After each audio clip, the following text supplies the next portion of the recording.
vamos a estar meditando y buscando varios versículos de la palabra, pero vamos a anclarnos en Génesis 16 hoy, ¿sí? Va a haber varios versículos a través del estudio, pero no es necesario que vayan a todos. Bueno, entonces hay un versículo acá, dice Proverbios 5:21, que fue un versículo que leyendo el capítulo varias veces el Señor me guiaba, ¿sí? A que dice lo siguiente: nuestros caminos están a la vista del Señor, Él examina todas nuestras sendas. Esa es la versión, nueva versión internacional. Y Reina Valera, Proverbios 5:21, dice: porque los caminos del hombre están ante los ojos de Jehová, y Él considera todas sus veredas. Este tema, vamos a ahondar un poquito en este tema que hace unas semanas atrás, creo que ustedes ya lo habían visto con la hermana Lina, en las enseñanzas de los lunes, ¿sí recuerdan? Sobre Agar, Ismael, ¿sí? Entonces vamos a ahondar sobre, sí, gracias. Vamos a ahondar en este tema. Es muy bonito el enfoque que la hermana Lina les dio. Ella les estaba hablando cómo Agar y su hijo fueron escuchados por el Señor en un tiempo de estrés, de necesidad, de angustia, cuando estaban en el desierto. ¿Listo? Hoy lo vamos a ver como un poquito más hacia otro enfoque, cómo el Señor nos ve. Como les digo, el título de nuestra enseñanza: tú eres Dios que ve.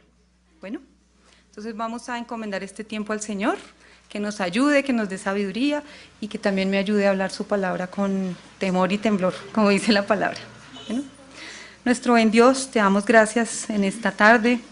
Gracias, divino, precioso Señor, por el día que nos has regalado. Damos gracias por quién eres tú, Señor, por tu carácter, por cómo te revelas a nosotros, Señor. Gracias por tu amor y misericordia que has extendido a seres pecadores. Como decía la hermana Claudia, somos humanos y somos pecadores, Señor, por naturaleza. Pero tu precioso amor con que nos amaste, desde lo alto de la aurora se manifestó a nosotros, Señor, a seres mínimos, Señor. Viniste a salvar, viniste a buscar lo que se había perdido, Padre precioso.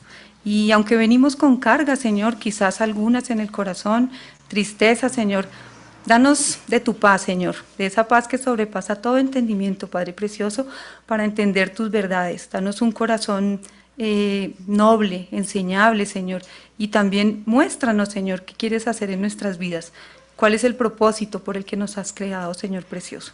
Gracias por estos ejemplos que nos darás en la Escritura. Señor precioso, encomendamos este tiempo a ti, en tus manos. Toda honra, toda gloria es para ti, Señor. Y quita todo estorbo de nuestro corazón, de nuestra mente. Abre nuestro corazón, Señor. Abre el corazón de aquellas mujeres que quizás no han escuchado de ti, que quizás no te conocen, y de nosotros que hemos escuchado de ti, te conocemos, Señor, para ver qué quieres hacer en nuestras vidas y que seamos esos vasos, Señor, que tú usarás para tu gloria. Ponemos toda esta enseñanza y esta tarde tan hermosa con todo lo que viene, Señor, en el nombre de nuestro Señor Jesucristo. Amén. Bueno, los nombres de Dios en la Biblia tienen un significado profundo. Voy a hacer esa pequeña introducción para que entendamos más o menos hacia dónde vamos. Dios los usa para mostrarnos su carácter, ¿sí? Cómo obra Él en la vida de las personas y cómo es su relación con el hombre. Israel tenía un respeto muy profundo por el nombre de Dios, ¿sí? A lo largo de los pasajes que veremos, vamos a ahondar un poquito. Es un tema que a mí me da miedo porque estamos hablando del nombre del Señor, el nombre de Dios. Entonces necesitamos mucha reverencia, ¿sí? Bueno, antiguamente, creo que el pastor ha explicado bastantes veces, los rabinos ni siquiera escribían el nombre de Dios. ¿Por qué? Porque había temor de que lo iban a escribir, y cuando se escribía cambiaban la pluma, ¿sí? Porque lo hacían, es un acto de reverencia. Ni siquiera lo pronunciaban ni lo escribían, y también recordemos que esos nombres nos revelan su justicia, quién es Dios, es santo, y su amor por el hombre. Hay una tareita que mientras yo leía los pasajes, es una tarea para mí misma que la hice en el Salmo 91, quizás ustedes lo pueden hacer más adelante. Solo en los 2 primeros versículos aparecen 4 nombres de Dios, los nombres de Dios. Entonces sería lindo que ahondáramos en esos 4 nombres, pero eso es para que lo hagan en casita. Entonces, uno de los nombres que tomé aquí para el ejemplo es Elohim, que significa Dios fuerte, y poderoso. Otro, el Shaddai, Dios omnipotente, Dios todopoderoso. También tenemos el Elión, es el Dios altísimo. El Olam, Dios eterno. Si ustedes ven esa partícula o esa sílaba que ponen el, ¿sí? Casi siempre hace referencia a Dios. En la palabra encontramos nombres como Daniel, hace referencia a Dios. ¿Quién recuerda que es Daniel? Sí, Dios es mi juez. Samuel. ¿Se acuerdan? ¡Ey, Samuel! ¡Ey, Samuel! Cuando el Señor llamaba, ¿cierto, Samuel? Sí, Señor. También hay una palabra, un nombre muy bonito que es Ariel. Es bastante oído en otros contextos, en otros países. Es el león de Dios, ¿sí? Entonces vemos esta consonante el, casi siempre juega ese papel importante de que está nombrando un carácter del Señor, de Dios. Bueno, vamos a entrar en contexto en la historia de Génesis 12. Esto es una especie de resumen, porque como les digo, ustedes ya lo han visto, este tema, y muchos de ustedes se han familiarizado leyendo la historia de Abraham, ¿no es cierto? Dios hace un llamado a Abraham, ¿se acuerdan? Lo llama porque haría de él una gran nación, ¿no es cierto? Porque me traería bendición a todas las familias de la tierra. Dios escogió a Abraham, y ese era el pacto de promesa que el Señor le dio, que iba de él, haría una bendición para todas las familias de la tierra. ¿Quién se acuerda dónde vivía Abraham? Muy bien, a mí me gusta preguntar mucho, así que sí, en Ur de los Caldeos. Y yo me preguntaba, ¿y dónde queda Ur? Me puse a mirar en el mapa y resulta que eso queda para los lados del Medio Oriente, en Irak. Hoy día solo quedan unas ruinas, poquito, porque recuerden de tantas conquistas, civilizaciones, todo esto pues ha cambiado los terrenos y todo en todo el mundo. Entonces solo quedan unas ruinas en Irak. Ur de los Caldeos se caracterizaba por ser una nación idólatra, politeísta, el tema que están viendo que en estos últimos tiempos, ¿no? En los domingos de damas, politeístas, o sea que tenían muchos dioses, ¿no es cierto? No tenían un dios. Y estaba ubicada en Mesopotamia, eso queda al oriente está este lado Israel, tenemos allá Siria, Mesopotamia es allá, más hacia el oriente donde queda Irak, y ahí estaba Ur de los Caldeos. Bueno, resulta que este llamado es muy bonito, porque Dios se lo hace a Abraham y le dice que, lo voy a leer, ustedes no tienen que buscarlo, ¿sí? Para que miremos dónde queda, o dónde más bien era ese lugar de Ur. Está en Hechos 7, del 2 al 4.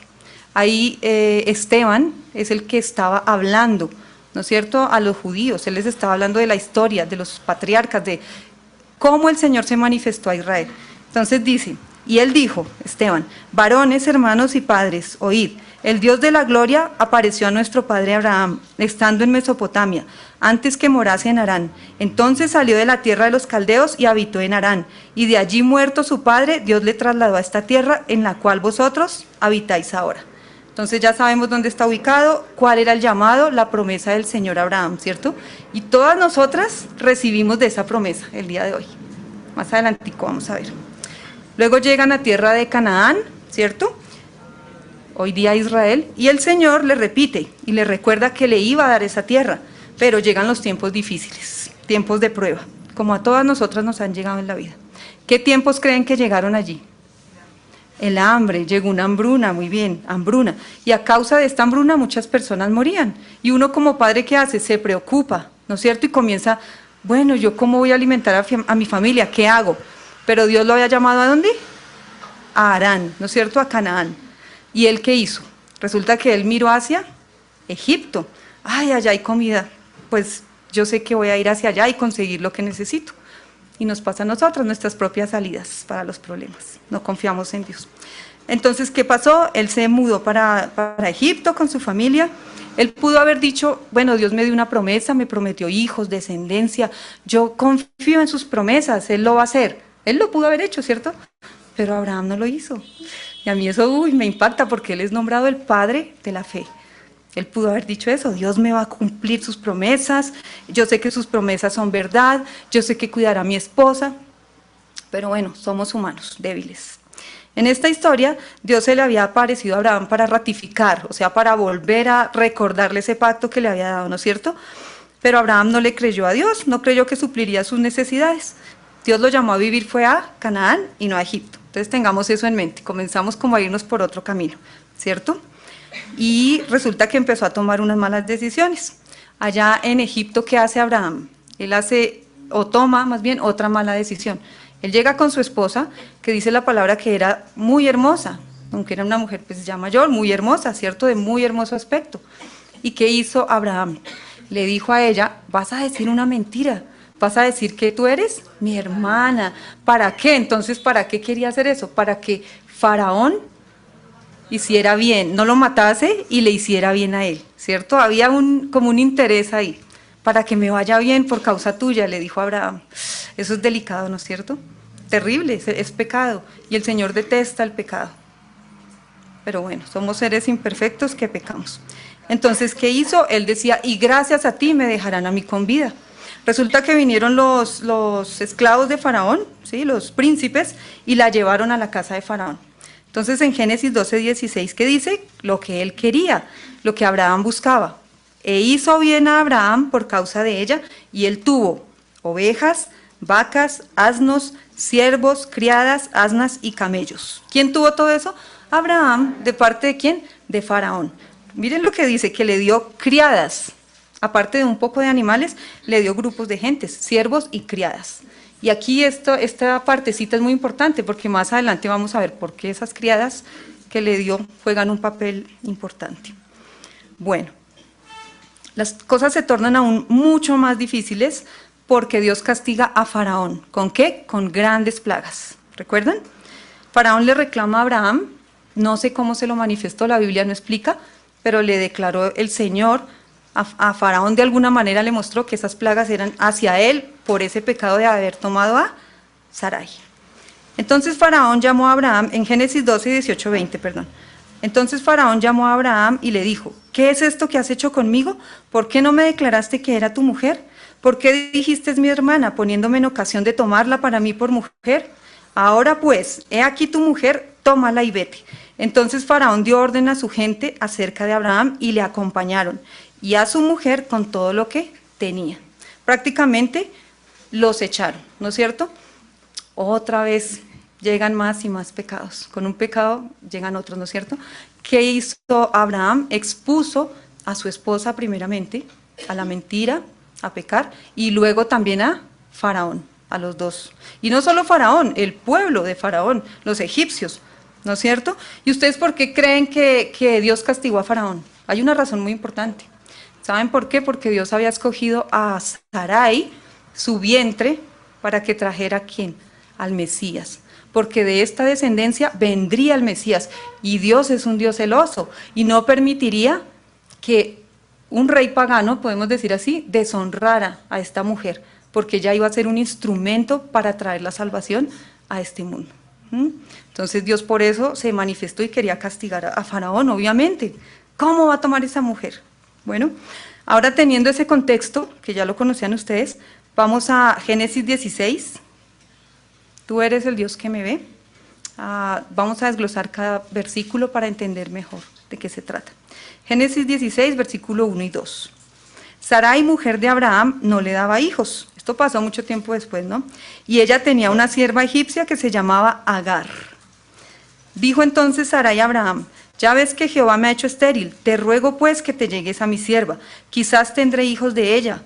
Y atendió Abraham al ruego de Sarai. Entonces recordemos que esta sierva la recibió en Egipto, ¿no es cierto? A causa de la belleza de Sarai, la recibió. Entonces era una sierva que viajó con ellos, le servía, ¿no es cierto? Pero entonces Sarai le dice a Abraham, tómala, yo quiero que la tomas, ¿no es cierto? Ella va a ser una madre sustituta. En Israel en esa época, ser una madre sustituta era común. Para la mujer que era estéril no podía tener hijos, entonces llamaba a una mujer para que fuera su madre sustituta y tenía los hijos, ¿cierto?, en las rodillas de la mujer que no podía tener hijos. Entonces, automáticamente, este hijo pasaba a ser de la mujer que no podía tener hijos, ¿no es cierto?, que eran estériles, la mujer estéril. Entonces, ese hijito que nacería vendría a ser conocido como el hijo de Abraham y Sarai, pero no de Abraham y Agar, así fuera el hijo de Agar. No, porque ella era una madre sustituta, prestaba el vientre, tenía a su hijito, pero ya el hijito le correspondía a la familia, o sea, a sus amos. Bueno, entonces seguimos viendo situaciones duras, como dicen a veces, le quiso ayudar a Dios, Sarai, que a veces, no, voy a hacer esto y el negocio, un negocio, tengo algo que hacer, no, yo creo que esta es la manera, y tomo una decisión que a Dios no le agrada. Entonces podemos decir, le ayudó a Dios, ella quiso ayudarle a Dios de esa manera. Entonces, este es un patrón repetitivo que pasa y sigue pasando y sigue sucediendo. No confiamos en el Señor ni en sus promesas que están escritas en la palabra. No confiamos, ni en la palabra que salió de la boca del Señor. Acuérdense que todo lo que salió de su boca, ¿no es cierto?, lo tenemos hoy día aquí, condensado en la palabra. Ni una palabra de Él ha fallado. Seguimos versículo 3 al 6. Y Sarai, mujer de Abraham, tomó a Agar, su sierva egipcia, al cabo de 10 años que había habitado Abraham en la tierra de Canaán, y la dio por mujer a Abraham su marido. Y él se llegó a Agar, la cual concibió, y cuando vio que había concebido, miraba con desprecio a su señora. Entonces Sarai dijo a Abraham, mi afrenta sea sobre ti, yo te di mi sierva por mujer, y viéndose encinta me mira con desprecio. Juzgue Jehová entre tú y yo. Y respondió Abraham a Sarai, he aquí tu sierva, está en tu mano, haz con ella lo que bien te parezca. Y como Sarai la afligía, ella huyó de su presencia. Génesis 16, del 3 al 6. Entonces, ¿qué pasó? Las palabras que salen de la boca de Sarai eran palabras tiernas, edificantes. No, eran palabras llenas de amargura, de ira, ¿no es cierto? De enojo quizás. Y ella, aparte de esto, culpa a su esposo. Debió ser muy difícil también para Sarai, amando a Abraham, darle una mujer, ¿no es cierto? Imagínense, te vas a llegar a ella. Llegarse era tener relaciones, que él pusiera su semilla en esta mujer y pudieran hacer este hijo. Ella se prestaba como una madre sustituta, o sea, no fue un papel para nada fácil y debió ser muy tensionante esa situación en el hogar. Yo pienso, difícil, o sea, muy duro, ¿no es cierto? ¿Y qué pasó con Agar? Comenzó a mirar con desprecio a su ama, ¿no es cierto? A Sarai. Dice que la miró con desprecio, quizás ella se creía un poco más superior. Yo sí puedo darle hijos a mi amo, pero ella no. Eso es nuestro corazón, ¿no es cierto? Siempre mirando con desprecio, quizás cometiendo pecado. No estaba con el Señor, quizás no tenía una relación estrecha, fuerte, pero miren lo que pasaba. La situación no era fácil para Agar, ella era una esclava, y ella tenía que someterse a sus amos. Si ellos querían hacer lo que, pues tampoco maltratarla, pero queremos que nos des un hijo, ella era su esclava. Ellos podían tomar decisiones y eso estaba bien, ¿no es cierto? Bueno, Abraham decide poner primero a su esposa y también eso estaba bien, porque es su esposa. Él que le dijo lo que acabamos de leer, Abraham le dijo, he aquí tu sierva está en tu mano, haz con ella lo que bien te parezca. O sea, ¿qué iba a hacer Abraham? ¿Qué le dijo a Sarai que hiciera? Abraham le dio como toda potestad, hazlo. Ella es tu sierva, haz lo que te parezca. La situación no era fácil y el hogar se torna, pues, con una situación de estas, conflictos, más pecado, negatividad, hay peleas como una competencia. Resulta que ella continúa afligiéndola. ¿Y qué pasa con Agar? Huye de su presencia. Génesis 16, del 7 al 9. Dice, y la halló el ángel de Jehová junto a una fuente de agua en el desierto, junto a la fuente que está en el camino de Shur, y le dijo, Agar, sierva de Sarai, ¿de dónde vienes tú? ¿Y a dónde vas? Y ella respondió, huyo de delante de Sarai mi señora. Y le dijo el ángel de Jehová, vuélvete a tu señora y ponte sumisa bajo su mano. ¿A dónde huyó Agar? Desierto, hay muchas alusiones al desierto en la palabra, ¿cierto? Y dice que es un lugar árido, seco, pero también dice que en el desierto, cuando hay pruebas, cuando estamos quebrantados, ¿qué hace el Señor? Habla a nuestro corazón. ¿Se acuerdan en Oseas? Que Él decía, la llevaré al desierto y allí hablaré a su corazón. Y creo que para nosotros eso se cumple en nuestras vidas cuando pasamos por aflicciones quebrantadas, nosotros nos humillamos al Señor. Y muchas veces, pues, nuestro espíritu está tan caído que el Señor nos muestra su grandeza. pero a veces él, como decía mi esposo, a veces tenemos que caer bien bajo. Me decía en una ocasión así, es triste, porque nuestro corazón es duro, ¿no es cierto? Bueno, aquí hay algo muy importante que encontré en la lectura, y es que la halló el ángel de Jehová, ¿sí? Precioso cuando la palabra dice el ángel de Jehová. Vamos a hacer ahí un énfasis, espero no tardarme tanto ahí, pero en el Antiguo Testamento, cuando se nombraba las apariciones del ángel de Jehová, hacía referencia como a una apariencia humana, porque siempre se aparecía un varón. Se le apareció a Moisés, a Abraham, a David y a otros más, el ángel de Jehová. No está hablando de un ángel en este caso, ¿sí? Se apareció tal ángel con nombre, conocemos el ángel Gabriel, no, decía el ángel del Señor. Un ser único separado de otros ángeles. El ángel del Señor habla como Dios y tiene autoridad, porque le estaba diciendo a ella, ¿no es cierto?, qué debía hacer. El ángel del Señor es una aparición de Dios en forma física. Es posible que las apariciones del ángel del Señor fuera una aparición preencarnada del Señor Jesucristo. Es muy probable que el ángel del Señor se identifique a una aparición física de Dios. Hay un texto o un capítulo muy importante en Jueces 13, ¿recuerdan de Manoa y su esposa? Que iban a tener un hijo, ¿no es cierto? Y el Señor se le aparece primero a la esposa y le dice que ese hijo iba a tener un voto nazareo, que ella no debía tomar nada de sidra, ¿cierto?, que no debía raparle el cabello cuando naciera, o sea, le dio una promesa preciosa y que él iba a ser un libertador. Pero resulta que Manoa tenía mucha curiosidad. ¿Pero cómo era? Cuénteme cómo era ese ángel que se le apareció a usted. Y la palabra dice el ángel en ese capítulo también. Yo lo voy a leer, no tienen que buscarlo. Está en Jueces 13, 15 al 18. Entonces Manoa dijo al ángel de Jehová: te ruego nos permitas detenerte y te prepararemos un cabrito. Y el ángel de Jehová le respondió a Manoa: aunque me detengas, no comeré de tu pan, mas si quieres hacer holocausto, ofrécelo a Jehová. Y no sabía Manoa que aquel fuese ángel de Jehová. Entonces dijo Manoa al ángel de Jehová: ¿cuál es tu nombre? Para cuando se cumpla tu palabra te honremos. Y el ángel de Jehová respondió: ¿por qué preguntas por mi nombre, que es admirable? Qué palabra tan linda. ¿Qué dice Isaías 9:6? Porque un niño nos es nacido, hijo nos es dado, y el principado sobre su hombro, y se llamará su nombre admirable, consejero, Dios fuerte, Padre eterno, príncipe de paz. A mí se me eriza la piel, porque está hablando del Señor, que es admirable, y lo nombra también el profeta Isaías, de quién iba a venir. 400 años antes esta profecía, él la estaba anunciando: ese niño nos es dado. ¿Y cómo se llamaría? Admirable, consejero, Dios fuerte, Padre eterno, príncipe de paz. Es una de las referencias que nos puede acercar y podría ser muy exacta de que esa aparición era la aparición preencarnada del Señor Jesucristo. Bueno, volvamos a la historia. Viene esa pregunta profunda que le hace el Señor a Agar: ¿de dónde vienes y tú a dónde vas? ¿Sí? Él conoce todo. Dios la ve y su mirada penetra lo más profundo de sus entrañas. Ella huía, como vemos, porque la estaban afligiendo, ya se sentía demasiado mal por toda la carga que había en su vida.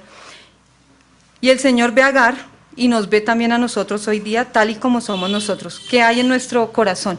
¿Cuál es nuestra mayor necesidad? Él lo conoce, y como nuestro Padre podemos ser completas.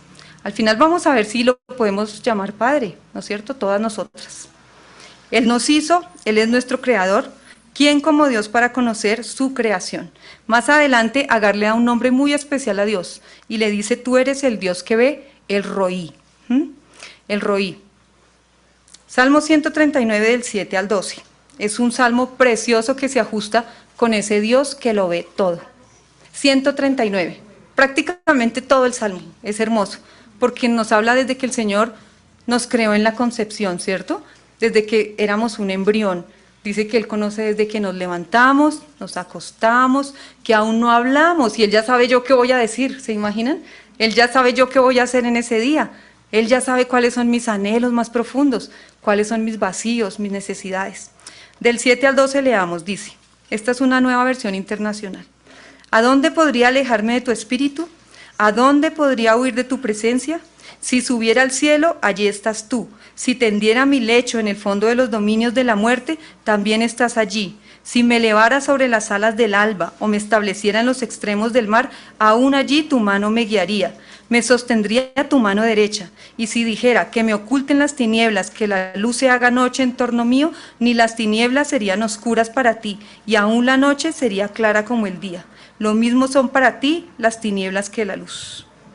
Entonces, ¿a dónde nos podemos esconder del Señor? A ninguna parte, en ninguna parte. Hace unos días falleció la abuelita de un pastor, el pastor Daniel Mí, y fue triste, o sea, escuchar la noticia, pero allá los chicos del seminario orábamos, pero al mismo tiempo esa esperanza, ella partió con el Señor. ¿Y qué dice la palabra? Que aún más allá de la muerte, ese Dios nuestro nos guiará. O sea, Él no nos deja solos ni siquiera más allá de la muerte, ni en esta vida ni más allá. ¿Qué dice en Hebreos 4:13? Ninguna cosa creada escapa a la vista de Dios. Todo está al descubierto, expuesto a los ojos de aquel a quien hemos de rendir cuentas. ¿Hay algo que escape de la vista del Señor? Nada. Proverbios 5:21. Porque los caminos del hombre están ante los ojos de Jehová, y Él considera todas sus veredas. El Señor conoce todos nuestros caminos. ¿Qué va a pasar en un futuro? ¿Cuál es el siguiente paso? Él lo conoce. Nosotros no conocemos todo, pero Él ya lo conoce. Debemos confiar en Él. ¿Es suficiente su palabra, sus promesas? ¿Qué ve Dios, según este salmo? ¿Cuándo te ve? ¿Dónde te ve? ¿Deberíamos tener esa actitud de vergüenza ante el Señor, de miedo? ¿Será que podemos reaccionar honestamente como David lo hizo cuando pecó? Y estamos hablando de otro ser que la vida de David es impresionante, ¿no es cierto? David dice que tenía un corazón conforme al de Dios. Y uno ve la manera como él cae, ¿no es cierto? Pero su misericordia lo alcanza. ¿Qué dice David? Examíname, oh Dios, y conoce mi corazón, pruébame y conoce mis pensamientos, y ve si hay en mí camino malo, y guíame en el camino eterno. Salmo 139, 23. El Señor viene al encuentro de Agar, es ese Dios omnipresente, ¿sí? Que está en todo lugar, omnisciente, que todo lo sabe. Ante Él no podemos tener una máscara. Ante Él estamos desnudos, desnudas en este caso. Él nos conoce. Ella quería solo huir, correr, pero ¿cuál es el corazón de Dios? Es el corazón de un padre, dice la palabra, que se compadece. Dice que Él hizo alejar nuestras rebeliones como está el oriente del occidente.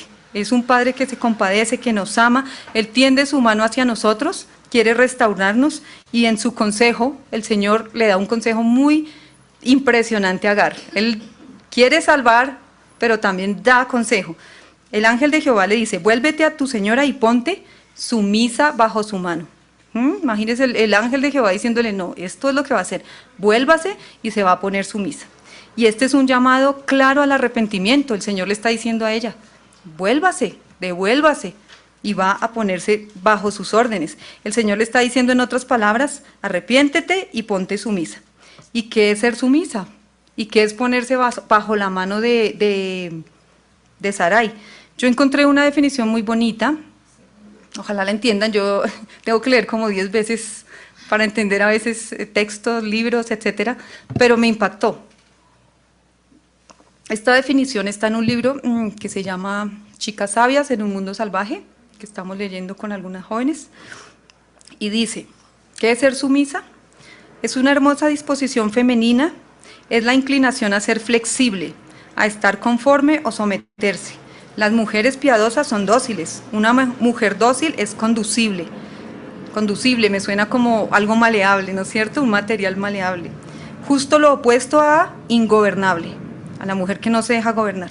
Una mujer dócil está inclinada a responder amén, que significa así sea o así es.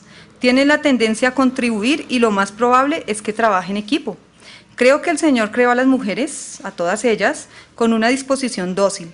Nos creó con un espíritu suave, deferente, con una inclinación o una tendencia que responde con gozo y cede a la voluntad de los demás. ¿Será que sí?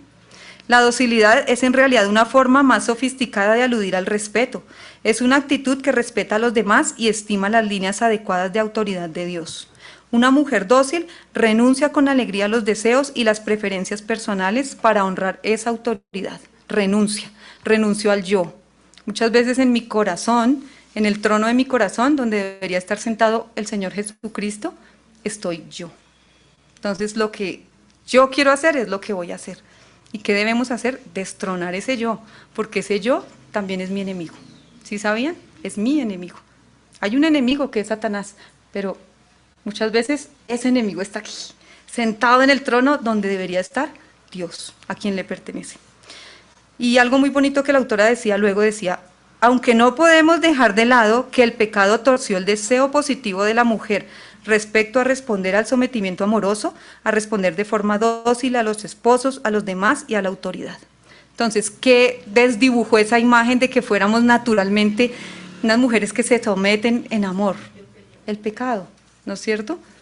Nos rebelamos contra el Señor. Eso lo podemos leer en Génesis 3, la caída del hombre. Luego vamos a Génesis 16, del 10 al 12. Le dijo también el ángel de Jehová, multiplicaré tanto tu descendencia que no podrá ser contada a causa de la multitud. ¿A quién fue esta palabra? A Agar, ¿no es cierto? Además le dijo el ángel de Jehová, he aquí que has concebido y darás a luz un hijo y llamarás su nombre Ismael. Ismael, mírenle la terminación, Ismael, porque Jehová ha oído tu aflicción y él será hombre fiero, su mano será contra todos y la mano de todos contra él y delante de todos sus hermanos habitará. ¿Ustedes se acuerdan, de acuerdo a lo que estudiaron con la hermana Lina, qué quiere decir Ismael? Ismael. Muy bien.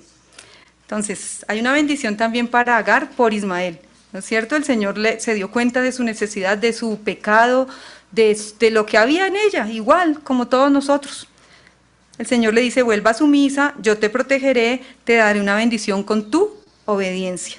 Esta bendición es grande, porque Dios le daría a Ismael una familia innumerable de descendientes que hasta hoy día, por designio de Dios, se ha cumplido.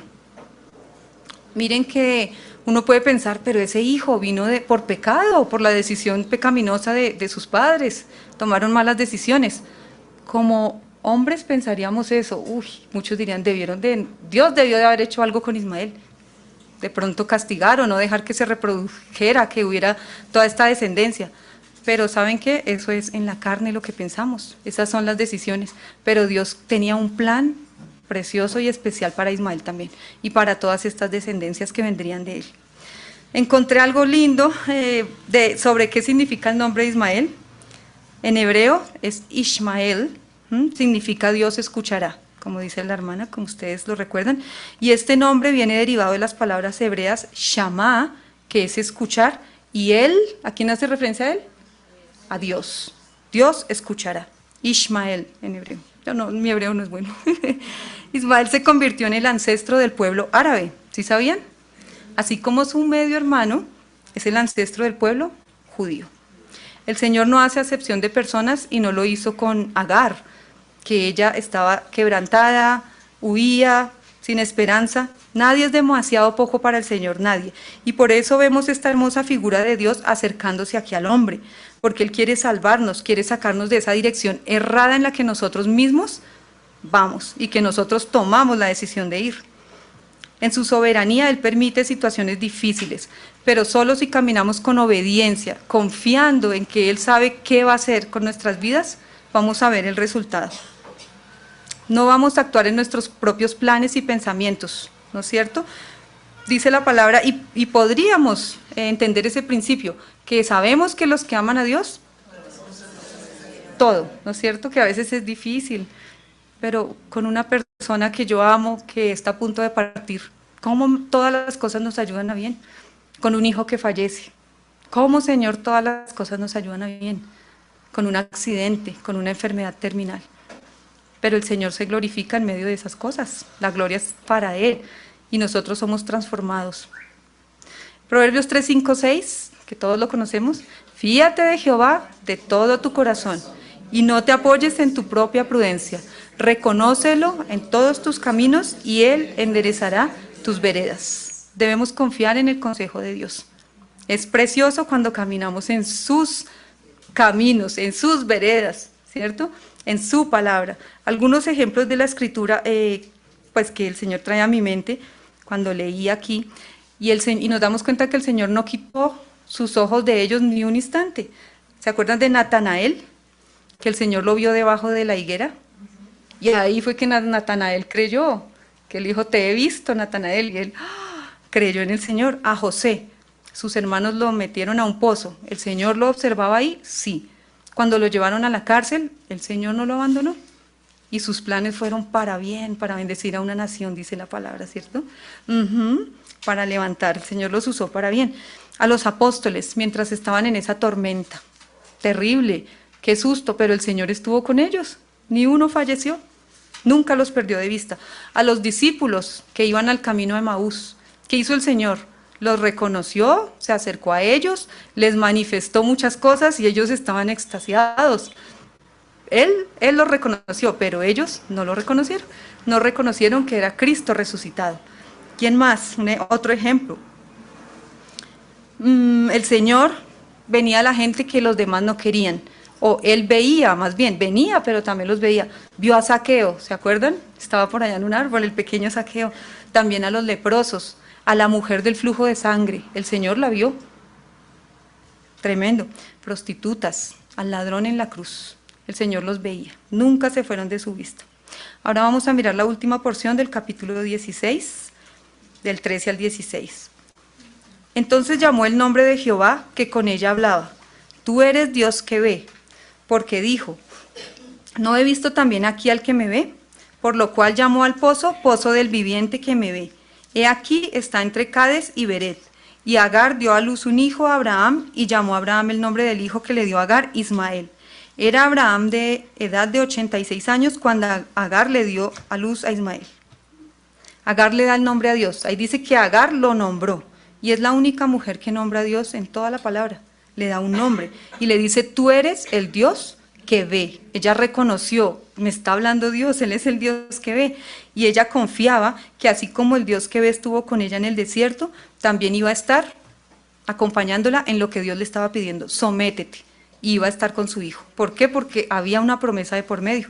Agar le creyó totalmente al Señor. Dios es un Padre amoroso, sabio, bueno, bondadoso, compasivo. Su naturaleza es la de un padre. ¿Hasta ahí estamos de acuerdo? Sí. ¿Y todas somos hijas de Dios? ¿Todas? ¿Nacemos en este mundo siendo hijas de Dios? Ah, no, ¿cierto? Ok. Ser una hija de Dios solo sucede y solo a través de poner nuestra fe en el Hijo, en el Señor Jesucristo. Acuérdense las palabras de Juan 14:6. El Señor dijo, yo soy el camino, la verdad y la vida, y nadie viene al Padre sino por mí. No hay muchos caminos, solo hay un camino. El Señor lo dijo claramente, yo soy el camino.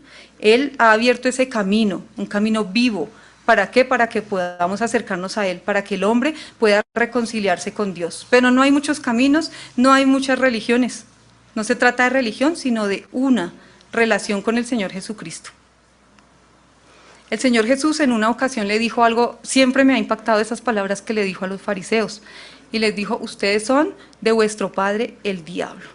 Él no les dijo eso porque no lo aceptaban o porque no creían en Él, sino les dijo eso porque era su naturaleza, porque es la naturaleza pecaminosa de todas nosotras, del hombre, de la humanidad, ¿cierto?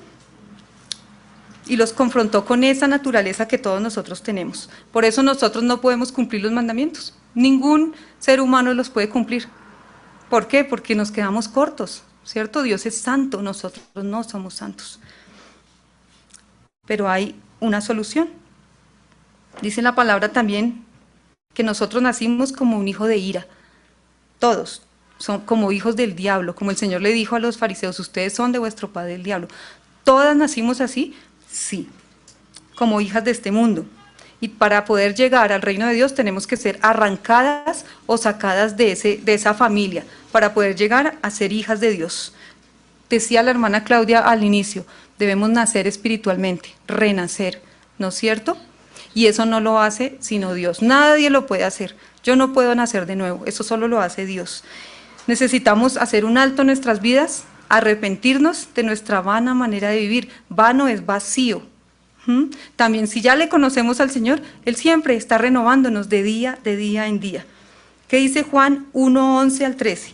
A lo suyo vino y los suyos no le recibieron, mas a todos los que le recibieron, a los que creen en su nombre, les dio la potestad, hechos hijos de Dios. Potestad, derecho, ¿no es cierto? Les dio el derecho, los cuales no son engendrados ni de voluntad de sangre, ni de voluntad de carne, ni de voluntad de varón, sino de Dios.